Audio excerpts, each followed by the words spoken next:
Bonsoir à tous, je suis ravie de vous retrouver en direct dans le studio de Boursorama pour ce nouveau Bourso Live que l'on va consacrer à Total Energy.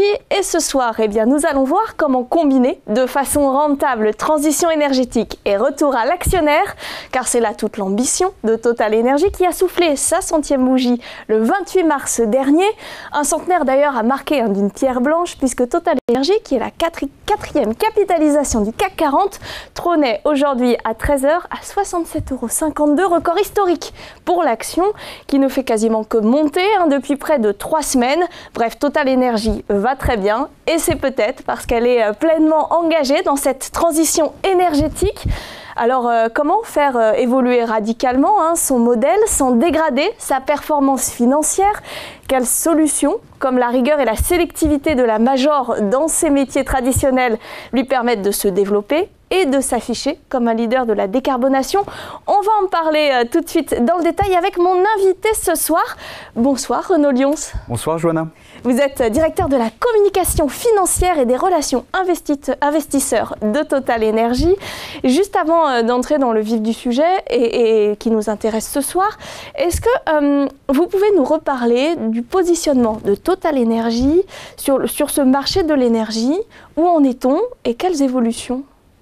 Bon, en fait, c'est plutôt le marché des énergies, puisqu'on est présent sur plusieurs énergies, donc principalement le pétrole et le gaz. Sur le pétrole, en fait, on voit un prix qui reste élevé depuis un certain temps. On est au-dessus de 80 $ le baril. On était beaucoup plus en 2022, mais on atteint même 90 $ ces derniers jours. Il y a évidemment plusieurs raisons à cela. Il y a des raisons géopolitiques qu'on connaît, la Russie, le Moyen-Orient. Il y a la discipline de certains acteurs, notamment les membres de l'OPEP, qui ont décidé évidemment de contraindre leur offre de pétrole. Et tout ça, évidemment, ça joue sur les prix. Et puis, on a évidemment d'autres acteurs, comme les acteurs dans le shale américain, qui sont extrêmement disciplinés toujours et qui n'augmentent pas leur production. Donc on a une contrainte de l'offre qui est importante. Donc ça, c'est sur le pétrole. Sur le gaz, en fait, on a vécu des moments qui étaient tout à fait exceptionnels en 2022, quand tout d'un coup, en fait, finalement, on avait le gaz russe qui a disparu. Donc le gaz russe, c'est à peu près 100 millions de tonnes de gaz qui disparaissent du jour au lendemain, qu'il a fallu remplacer avec du GNL. Ce GNL, il faut savoir que le marché mondial du GNL, c'est 400 millions de tonnes globalement. Donc 100 millions de tonnes, c'est à peu près 25%. Donc ça a été un choc de demande de 25% d'un seul coup. Et donc on a vu les prix qui sont montés au ciel. Donc on était en septembre 2022, on a eu un pic à 100 $ par million de BTU, qui est l'unité de mesure des prix du gaz. Ça correspond à 600 $ du baril équivalent. Donc c'était absolument colossal. Donc aujourd'hui on est redescendu. On est plus autour de 9-10 $ de million de BTU. On a deux marchés. On a l'Europe, on a eu un hiver qui était assez doux, les stocks sont pleins, donc la demande en Europe a été assez faible, mais du côté asiatique, en fait, la demande a vraiment redémarré. On a vu en janvier la demande qui redémarrait très fortement. Et donc tout ça fait que les prix finalement se maintiennent à des niveaux assez élevés. Après, on a les marchés de l'électricité, donc c'est la troisième énergie que l'on vend, la nouvelle. Et ça, c'est plutôt corrélé avec les prix du gaz, puisque finalement, le gaz, le coût marginal de production d'électricité, surtout en Europe, c'est lié au gaz, au prix du gaz. Donc tout ça est corrélé entre gaz et électricité. Ça veut dire que la tendance, notamment au niveau des prix, aujourd'hui, elle en est où ? La tendance difficile, parce que avoir une boule de cristal, c'est jamais facile, et puis on peut se tromper. Il faut savoir, moi je pense que ce qui est important pour les gens qui nous écoutent, et je pense qu'ils sont tout à fait conscients de ça, c'est que c'est pas parce qu'on est à 90 $ du baril aujourd'hui qu'on va rester à 90 $ toute la vie, quoi. Moi ça fait 30 ans que je suis dans cette industrie, on a vu les prix descendre à des niveaux très très bas. En 2020, quand on a eu le Covid, on était même à des prix quasiment négatifs. Bon, il y avait des effets de trading, mais des prix quasiment négatifs. Donc, les cycles, ils sont là. On est dans des commodités avec des cycles très forts. Et c'est pour ça que nous, chez Total Energy, on essaye d'avoir des coûts très bas pour pouvoir être résilient quand les cycles sont bas. On voit en tout cas, en vous écoutant, on comprend que le monde va encore avoir besoin des hydrocarbures. Peut-être de moins en moins, c'est la tendance qui semble se dessiner. Quelle demande finalement? Comment est-ce que Total Energy aborde ce virage?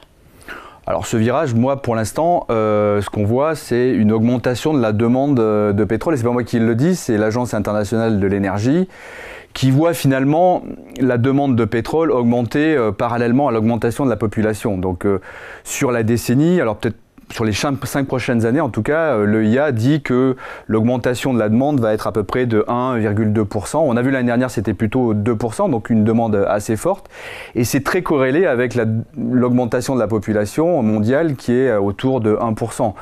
Donc pour dire que la demande va baisser, on voit peut-être la demande baisser, mais on n'en sait rien, à partir peut-être d'un horizon plus lointain, à partir de 2030. Et nous, on s'adapte finalement à la demande. Hein. On continue à produire des hydrocarbures, on continue à produire du pétrole parce qu'il y a de la demande. Parce qu'il y en a besoin. Parce qu'il y en a besoin. Vous nous le disiez toutefois en introduction, hein, je parlais de marché de l'énergie, vous m'avez reprise en disant c'est le marché des énergies. Ça veut dire qu'elles sont diverses, variées aujourd'hui. Quelle est la stratégie de Total Energy sur cet aspect finalement multi-énergie ? Alors chez Total Energy, on est historiquement une compagnie qui produit du pétrole et du gaz. On a décidé en 2020 d'être net zéro en 2050 ensemble avec la société. Donc ça veut dire beaucoup. Ça veut dire qu'on se met dans la transition énergétique, donc on investit dans la transition énergétique. Aujourd'hui, on a une stratégie qui est équilibrée autour de 2 piliers. Donc on a un pilier de nos activités traditionnelles, donc pétrole et gaz, pour lesquels on produit toujours évidemment du pétrole et du gaz. On essaie de croître plutôt sur le gaz parce qu'on considère que le gaz est une énergie de transition par rapport au pétrole. Donc on a un objectif de croître cette production d'hydrocarbures de 2 à 3% dans les 5 ans à venir, ce qui est quand même assez ambitieux, sachant qu'il y a un déclin naturel des champs. Donc ça c'est je dirais le premier pilier. Le deuxième pilier, c'est les nouvelles énergies, et notamment l'électricité, pour lesquels on investit 5 milliards par an. On va y revenir. Donc c'est le modèle intégré électrique de Total Energy, basé sur des renouvelables, sur des capacités flexibles, du stockage et aussi des nouvelles molécules, dans l'électricité et nouvelles molécules. Donc ça c'est le deuxième pilier, et on couple cela avec, puisqu'on va être net zéro en 2050, ensemble avec la société, on couple cela avec 2 leviers de décarbonation. Sur le premier pilier, baisser nos émissions, on va y revenir aussi, de 40% à horizon 2030. Et sur le deuxième pilier, on augmente la part de l'électricité renouvelable. C'est bien sûr pour baisser l'intensité carbone des produits que l'on vend à nos clients pour leur usage final. Donc ces 2 objectifs permettent de décarboner le mix de Total Energy. En 2030, c'est seulement 30% de produits pétroliers qui sont vendus par Total Energy. Ça, je ne sais pas si les gens le savent. Oui, c'est sans doute dans leur tête l'inverse qui se fait. En tout cas, c'est bien de le rappeler. Et on va peut-être continuer à parler de ces nouvelles énergies. Est-ce qu'il y a une méthode Total Energy pour les intégrer dans la stratégie et pour intégrer leur développement ? Alors aujourd'hui, les nouvelles énergies, donc je parlais, donc on a 2 types d'énergie, on a les électrons et les molécules. Donc les nouvelles molécules, on va dire c'est de l'hydrogène, c'est les biofuels, les sustainable aviation fuel. Donc ça on investit à peu près 1 milliard, un peu moins d'1 milliard par an sur cet aspect-là, mais le gros de l'investissement aujourd'hui c'est sur ce qu'on appelle integrated power. Et integrated power, c'est à propos de l'intégration sur la chaîne de valeur de l'électricité. Donc en fait, notre méthode à nous, c'est de nous intégrer sur la chaîne de valeur en se mettant sur tous les segments. Donc on veut être un producteur d'électricité sur base renouvelable. Donc on a une ambition, un objectif d'être à 100 TWh en 2030 sur la production renouvelable. Alors c'est colossal, hein. 100 TWh, c'est 1/3 du parc nucléaire, de la production électrique du parc nucléaire français aujourd'hui. Donc c'est colossal. Et ça, c'est de l'énergie renouvelable en 2030. Donc 100 TWh. On investit 5 milliards justement pour bâtir ce modèle qui est sur la base de ces actifs renouvelables. On a des activités flexibles, donc c'est-à-dire que pour compenser, il faut savoir que l'intermittence des énergies renouvelables, c'est le solaire, ça marche 20% du temps, l'éolien, ça marche 30% du temps. Donc il faut des capacités de produire de l'électricité complémentaires à ces renouvelables. Donc ça, c'est sur base gaz, ce qu'on appelle des capacités flexibles. Il faut aussi des capacités de stockage. Il faut des capacités de trading puisqu'on veut vendre en fait l'électricité sur les marchés. Une partie de cette électricité, c'est un peu la marque de fabrique de Total Energy. Ça permet d'améliorer la rentabilité, de faire du trading avec l'électricité. Et après, on a des clients finaux qui sont plutôt sur du B2B, parce que c'est des clients qui sont des bons clients fidèles. On a Microsoft, on a d'autres clients, on va développer cet aspect-là. Donc la rentabilité qu'on espère sur tous ces segments-là, c'est 12% de rentabilité sur les capitaux employés. Aujourd'hui, on est déjà à 10%. On a, je dirais, généré 2,2 milliards de cash flow en 2023 sur ces activités-là, ce qu'on a doublé par rapport à 2022. Et en 2028, on sera net cash flow positif, c'est-à-dire qu'en fait, cette activité va devenir tout à fait autonome. Donc, on aura construit en moins de 10 ans un segment entier qui est je dirais, censé à un moment donné remplacer au suppléer, on va y revenir aussi, le modèle à hydrocarbures et qui va être rentable. Et je pense que on parle de rentabilité et on veut vraiment insister sur le fait que ces activités doivent être rentables. 12% de rentabilité sur capitaux employés dans l'électricité. Je suis un peu long, mais c'est important. C'est équivalent à des projets pétroliers à $60 le baril. Donc $60 le baril, on parlait de cycle, on est souvent à $60 le baril. Donc on a une rentabilité qui est tout à fait équivalente avec des projets pétroliers à $60. Et ça, je pense que les gens ne le savent pas et c'est important. Donc notre méthode, c'est vraiment être rentable, générer de la valeur avec ces activités. C'est important de le dire, c'est important de le rappeler. Vous nous donnez des chiffres, on voit bien ce que ça représente. Malgré tout, il reste certains observateurs qui reprochent à Total Energy de ne pas investir suffisamment sur le sujet par rapport aux énergies fossiles, de ne pas faire finalement basculer assez vite son modèle, notamment dû à l'urgence climatique qu'on connaît tous.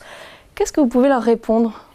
Bon, alors l'urgence climatique, évidemment, on essaie d'y répondre avec les leviers de décarbonation que j'ai cités quand je parlais de la stratégie de Total Energy. Aujourd'hui, ce qu'on dit, c'est que, je parlais aussi de demande en pétrole. La demande de pétrole reste importante, elle augmente, on répond à cette demande. Si on arrêtait de répondre à cette demande, les prix grimperaient au ciel. Donc il y a un équilibre évident à trouver. Et on dit souvent que le système énergétique d'aujourd'hui, il est carboné à 80%, donc c'est du pétrole et du gaz à 80%. Le système de demain, il sera plutôt décarboné, mais ce système de demain, il faut le construire. Bien sûr. Et tant qu'on n'a pas construit ce système de demain, on ne peut pas détruire le système actuel. Et donc c'est pour ça qu'on investit sur les deux piliers, parce que ces deux piliers nous paraissent, je dirais, tout à fait relevant, enfin je parle anglais, mais par rapport aux problématiques de transition énergétique. Mais après, on fait de la décarbonation et on agit sur nos émissions de façon extrêmement résolue. Alors justement, comment est-ce que la stratégie de Total Energy se compare finalement avec les autres grandes majors pétrolières dans le monde ? On a vraiment une différenciation. Alors, les autres grandes compagnies pétrolières, en fait, en gros, on est 5 grandes compagnies pétrolières. On a 2 américaines, Exxon et Chevron, qui, eux, ont décidé de dire que la transition, c'était pas pour eux. Voilà, donc c'est un choix. Ils ont les moyens de le faire parce que les Américains sont moins sensibles à ces... Mais bon, ils y viendront, forcément, ils y viendront. Pas encore. Et après, on a les 3 compagnies européennes dont on fait partie. Donc, on a BP, Shell et nous-mêmes. Et on a vu que BP et Shell étaient partis peut-être un peu fort dans la transition en disant on va faire baisser très fortement notre production d'hydrocarbures et on va monter très fortement notre production de nouvelles énergies. La réalité, c'est que un an après, ils ont dit bon finalement, je crois qu'on s'est trompé. On va revenir à un modèle beaucoup plus hydrocarbures que ça, quoi. Nous, chez Total Energy, je dirais, on est constant. On a une stratégie qu'on a édifiée en 2020, 2021, dans laquelle clairement on a dit qu'on voulait faire cette transformation. Alors aujourd'hui, la meilleure preuve qu'on a la meilleure stratégie, c'est qu'on est la major qui a le meilleur retour, la meilleure rentabilité sur capitaux employés. On est à 19%, vous pouvez le voir d'ailleurs sur la slide actuellement. Le ROAS de Total Energy est de 19%, il était de 28%. On était déjà les meilleurs en 2022, on est encore les meilleurs en 2023. Et on est les meilleurs tout en investissant massivement dans la transition, ce que les autres ne font pas.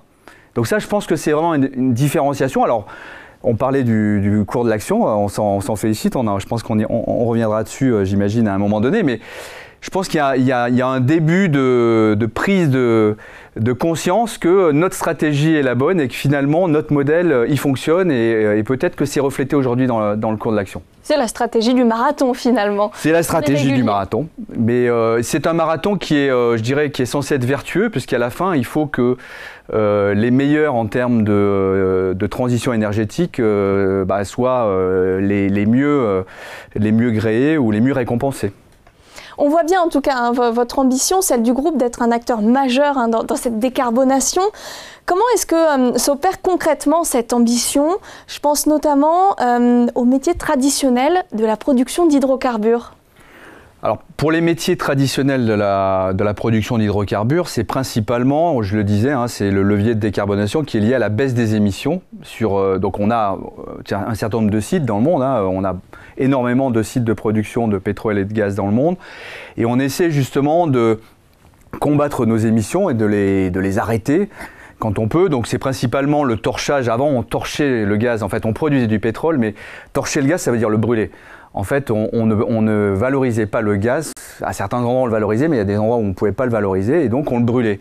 Et donc évidemment, quand on brûle du gaz, c'est pas très bon pour la planète. Donc là, on a décidé d'avoir une politique très agressive d'arrêt de torchage sur nos installations.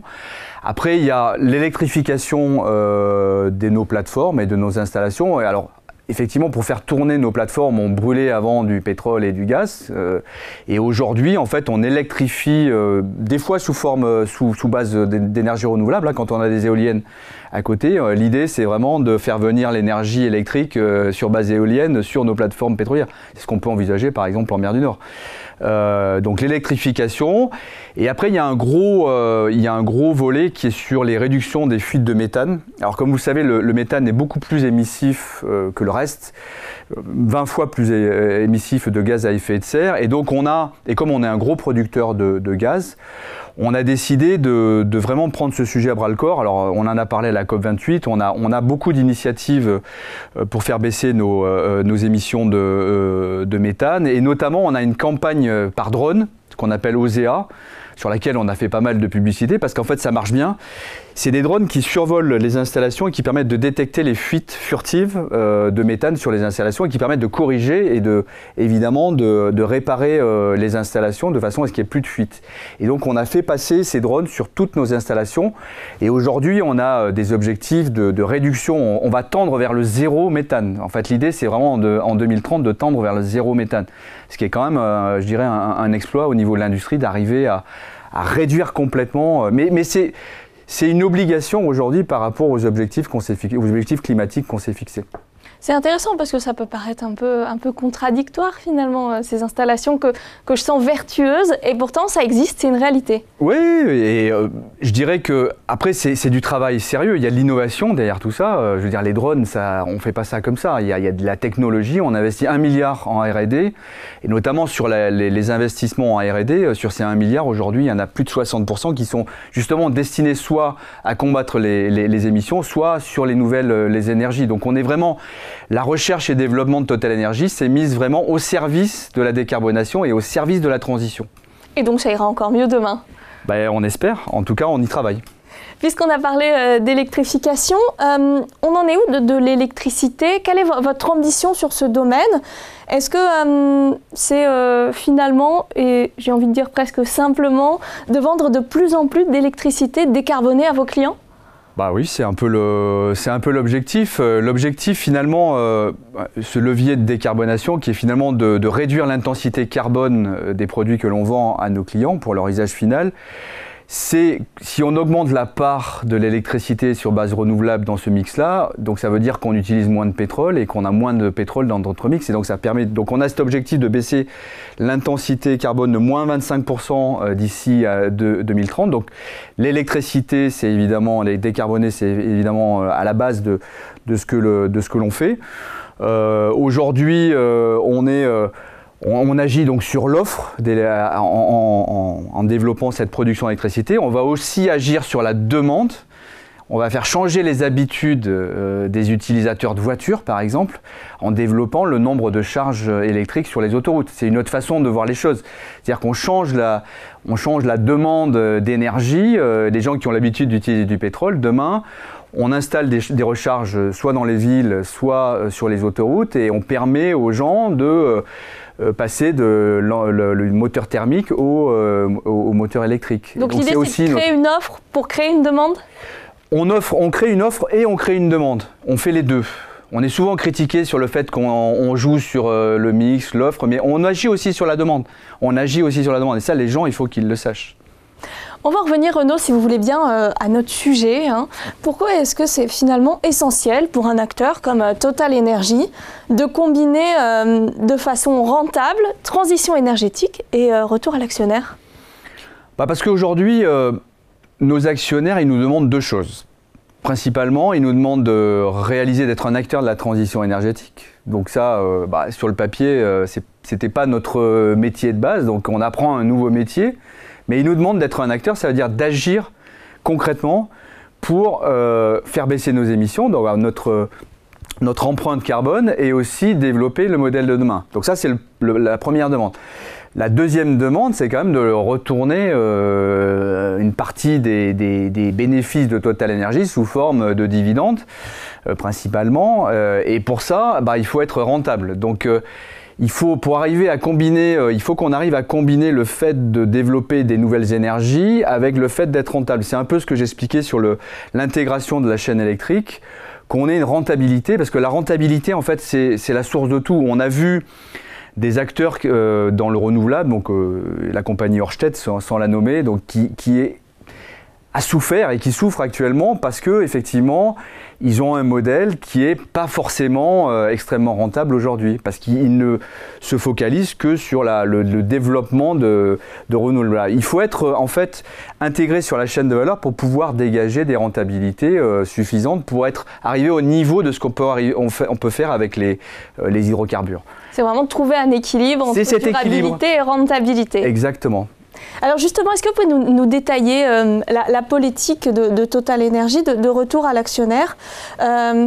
Comment est-ce qu'elle évolue? Comment est-ce qu'elle va évoluer également dans le temps? Alors elle évolue très favorablement pour nos actionnaires. Aujourd'hui, on parle en retour de cash flow à l'actionnaire. Donc on distribue plus de 40% des cash flows générés par la compagnie à nos actionnaires.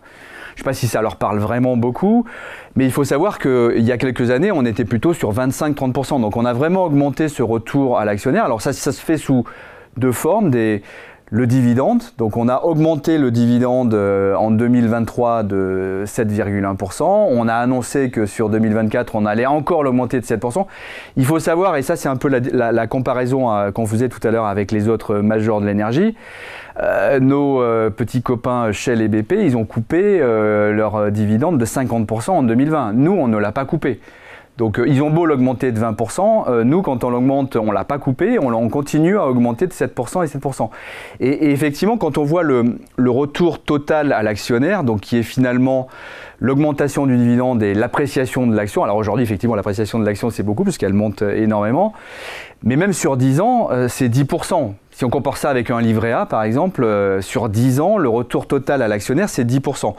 Si on se met sur les derniers 12 mois c'est même 20%, donc c'est absolument colossal. Donc Total Energy c'est vraiment un placement pour le dividende, principalement parce qu'on a une politique de dividende qui est extrêmement attractive pour nos actionnaires.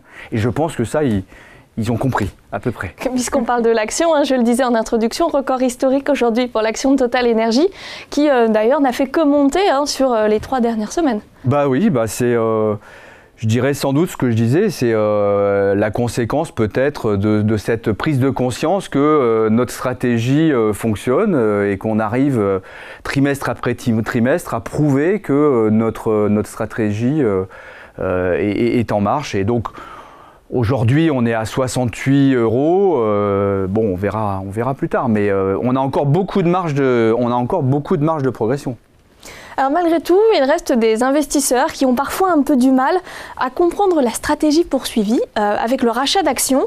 Est-ce que vous pouvez un petit peu leur expliquer, nous expliquer ce qui motive ce choix? Alors le rachat d'actions, il faut savoir que le rachat d'actions, c'est un peu la façon de pouvoir augmenter le dividende. Parce que si une année, on rachète, l'année dernière, on a racheté à peu près pour 5% du capital, ou un peu plus de 5,6% du capital de Total Energy en actions. C'est des actions qu'on va annuler derrière. Donc ça diminue le nombre d'actions en circulation et donc ça augmente le dividende par action mécaniquement. Mais c'est aussi, quand on rachète 5,6% du capital en 2023, ça permet en 2024 d'augmenter le dividende d'au moins 5,6%. Donc c'est une façon finalement d'augmenter le dividende. Donc ça c'est un retour à une façon de retourner à l'actionnaire. Donc les montants effectivement sont gros. Mais aujourd'hui, comme je le disais, la valorisation de l'action de Total Energy n'était pas vraiment au beau fixe. Donc c'était une bonne, je dirais une bonne affaire hein, de racheter nos actions pour pouvoir augmenter le dividende. C'était une bonne action pour nos actionnaires. Hein. Il ne faut pas se leurrer. Et après, il y a un autre point qui est un peu plus technique, c'est qu'on a fait des opérations dans le passé dans lesquelles on a payé avec des titres Total Energy. Je prends l'opération de rachat de Maersk Oil en 2017 pour lesquelles on a payé en titres Total Energy pour un montant de 5 milliards de dollars. Et donc on a dilué finalement nos actionnaires. Et donc on ne fait que supprimer cette dilution de nos actionnaires en rachetant nos propres actions. Mais encore une fois, le rachat d'actions, ça fait partie du retour à l'actionnaire. On s'est dit pas mal de choses là sur la grosse demi-heure qui vient de s'écouler et on a encore quelques sujets à évoquer, notamment avec les questions des internautes. Mais juste avant, Renaud, est-ce que vous pourriez nous faire une petite conclusion, nous indiquer à nos internautes les points principaux à retenir sur ce qu'on vient de se dire? Les points principaux, je pense qu'il faut essayer de... On a parlé de la comparaison avec nos pairs. Aujourd'hui, on a une performance de l'action qui est très bonne. On a je dirais des métriques financières. On a un bilan qui est extrêmement solide. Je ne l'ai pas mentionné, mais Total Energy, c'est 5% de ratio d'endettement.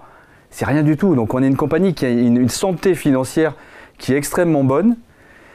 On est une compagnie qui n'a pas eu besoin de changer sa stratégie comme nos pairs, donc on n'a pas besoin de faire des zigzags avec une stratégie, on est déterminé. Alors évidemment, on a un PDG qui est très charismatique et qui vraiment a la vision et qui nous emmène dans cette direction équilibrée. Donc je pense que le mot équilibré, différencié est important.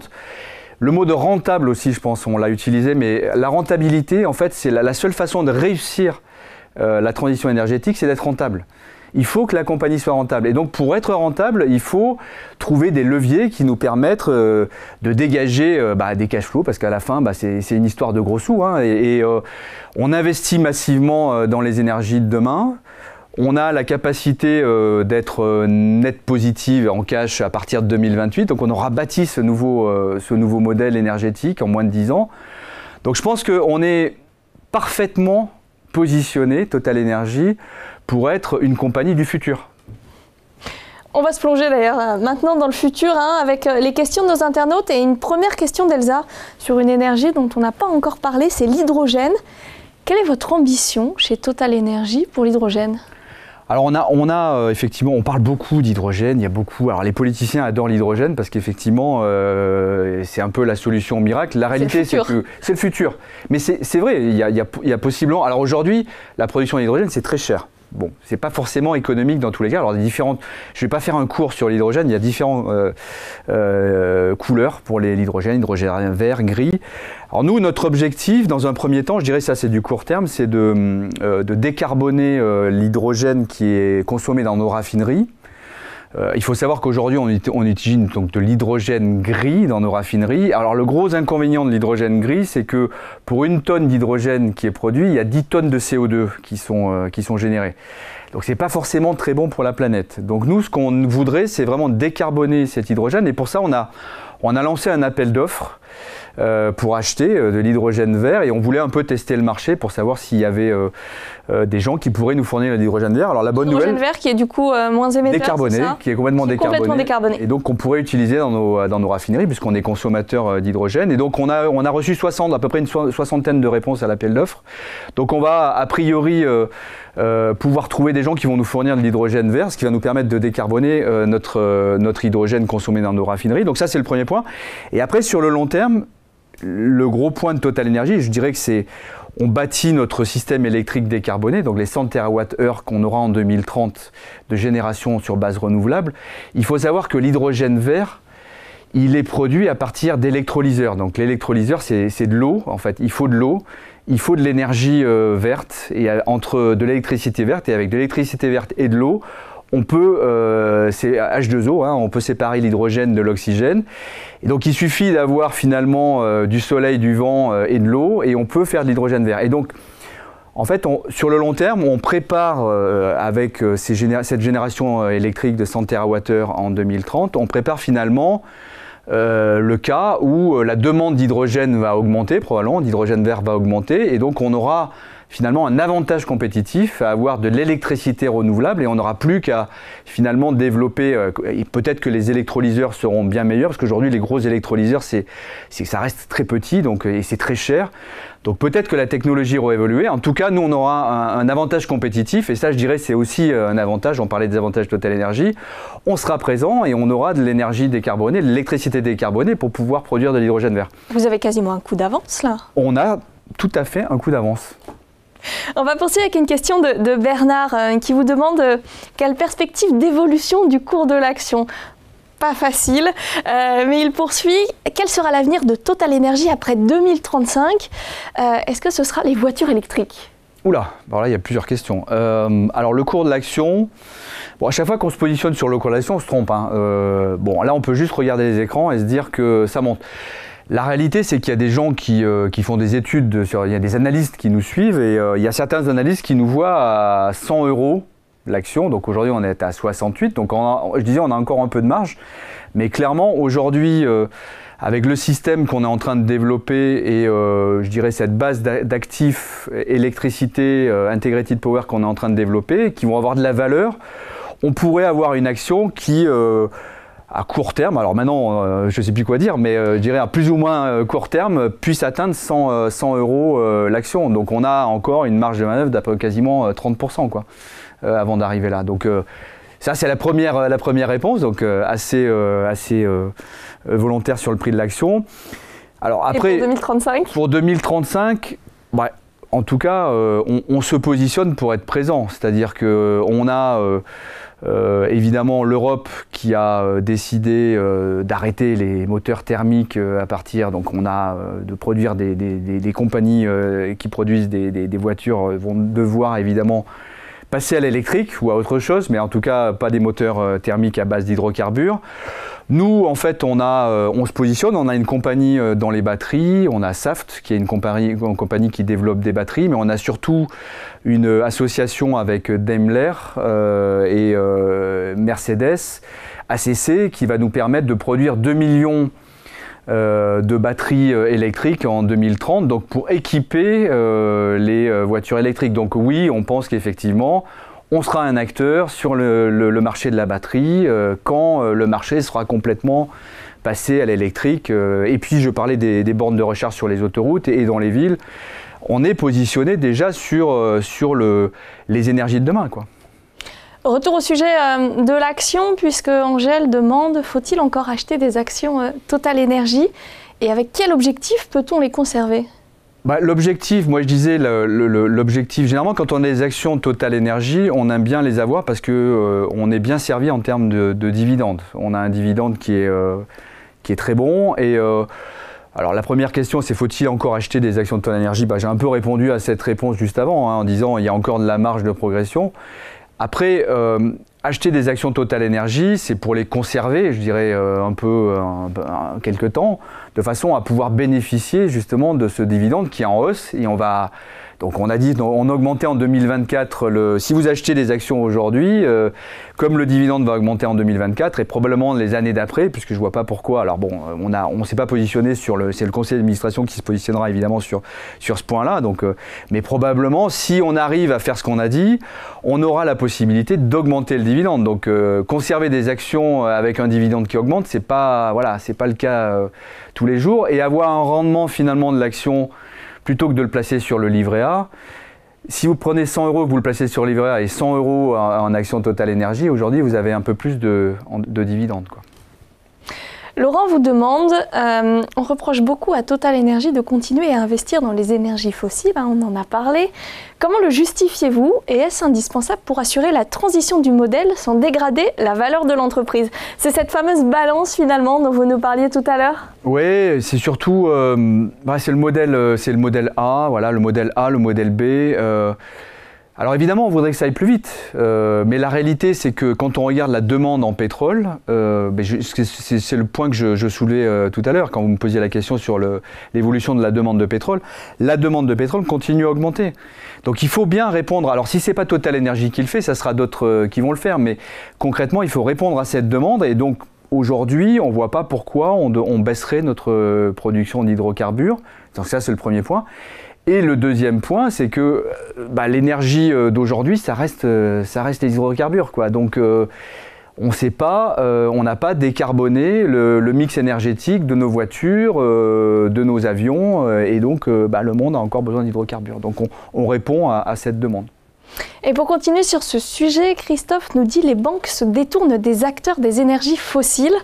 Comment financer les projets sans recours à de la dette bancaire? Oui, alors, on a recours à de la dette bancaire sur les projets. Alors sur les projets fossiles, on a recours à de la dette bancaire uniquement sur les grands projets de gaz naturel liquéfié. Donc ça restreint déjà. Sur le pétrole, on ne finance pas en levant de la dette. On a des fonds propres qu'on utilise, des cash flows. On utilise nos cash flows pour financer le développement des projets pétroliers. Sur les projets GNL, effectivement, on trouve encore, alors c'est vrai qu'il y a certaines banques qui font beaucoup de publicité sur le fait qu'elles ne financent plus Total Energy et l'industrie pétrolière en général. Aujourd'hui, la réalité, c'est qu'on arrive encore à se financer. On a des projets dans le monde qui sont en développement, en Papouasie-Nouvelle-Guinée, au Mozambique. On a plusieurs endroits dans le monde où on a plusieurs projets de gaz naturel liquéfié. Et donc, on arrive à trouver des sources de financement sans problème. Après, on a besoin de financement pour les projets d'électricité, des énergies décarbonées. Et là, on a beaucoup de besoins parce qu'on investit énormément. Donc sur les 5 milliards qu'on investit finalement dans les énergies, dans l'électricité, si on prend en fait le coût de la dette, on n'est pas à 5 milliards, on est à beaucoup plus que ça en fait. On investit beaucoup plus que ça, on est plus proche de 20 milliards que de 5 milliards. Donc on a besoin de financer des projets, mais c'est surtout des projets sur base renouvelable. On n'a pas besoin de beaucoup de financement sur les projets sur base fossile. On a besoin de beaucoup de financement sur les projets renouvelables. Ouais, et ça, je dirais, c'est important. Et ça, effectivement, on arrive à trouver beaucoup de banques qui arrivent à nous financer. Et encore une fois, on voit que vous vous êtes tourné vraiment vers demain. Exactement. On va terminer avec cette question de Sylvain qui vous demande, et vous en parliez tout à l'heure quand vous avez évoqué les contraintes et les conséquences de la situation géopolitique. Quelles conséquences sur vos projets après les sanctions contre la Russie? Ça concerne notamment le gaz. Oui, alors en Russie, évidemment, c'est un sujet qui a généré beaucoup d'émotions en 2022. Et effectivement, on a réagi très rapidement. Alors, certains disent qu'on n'a pas réagi assez rapidement, mais la réalité, c'est qu'on a voulu faire les choses plutôt de façon ordonnée. On aime bien travailler de façon ordonnée chez Total Energy. On réagit un peu moins sous le coup de l'émotion. On a décidé effectivement, évidemment, de dénoncer et évidemment de se référer à toutes les sanctions qui seraient imposées par les autorités européennes et les autorités américaines sur les actifs russes. On a déprécié ces actifs russes en grande partie. Aujourd'hui, ce qui nous reste, c'est un contrat de GNL sur l'usine de Yamal LNG. Yamal LNG, c'est une usine en Sibérie qui produit du GNL, qui n'est pas sous sanction ni européenne ni américaine. Donc on continue, effectivement, on a un contrat d'enlèvement de GNL de cette usine, c'est 5 millions de tonnes par an, et on continue à enlever ce GNL, et on a encore l'actif Yamal dans nos comptes. Mais donc notre participation dans Novatek, qui était l'entreprise russe dans laquelle on était, on a complètement déprécié, on est sorti complètement. Arctic 2, on est complètement sorti. Aujourd'hui, on ne peut pas vendre les actions parce que c'est interdit par la loi russe, mais effectivement, on a vraiment complètement déprécié tous les actifs en lien avec la Russie. Et on ne reçoit quasiment plus, on n'a pas reçu de dividendes depuis très longtemps. Et en tout cas, on est très précautionné dans la façon dont on gère le dossier russe. Et je pense qu'on l'a géré de façon ordonnée, mais de façon responsable. Et je pense que ça, nos actionnaires nous en sont gré. Et ce sera le mot de la fin. Merci beaucoup Renaud Lyons. Merci beaucoup pour Johanna. toutes ces explications. C'était fort intéressant. Pour ceux qui auraient manqué le début ou qui voudraient retrouver toutes les informations de Renaud, le replay sera en ligne d'ici 1 ou 2 jours sur le site de Boursorama, sur la fiche de Total Energy. Merci beaucoup de nous avoir suivis. Restez encore avec nous juste après le générique, le temps de remplir un court questionnaire de satisfaction, histoire de vous proposer des webinaires toujours plus près de vos questionnements. Merci encore Renaud. Merci à tous. Très bonne soirée. À très bientôt sur Boursorama.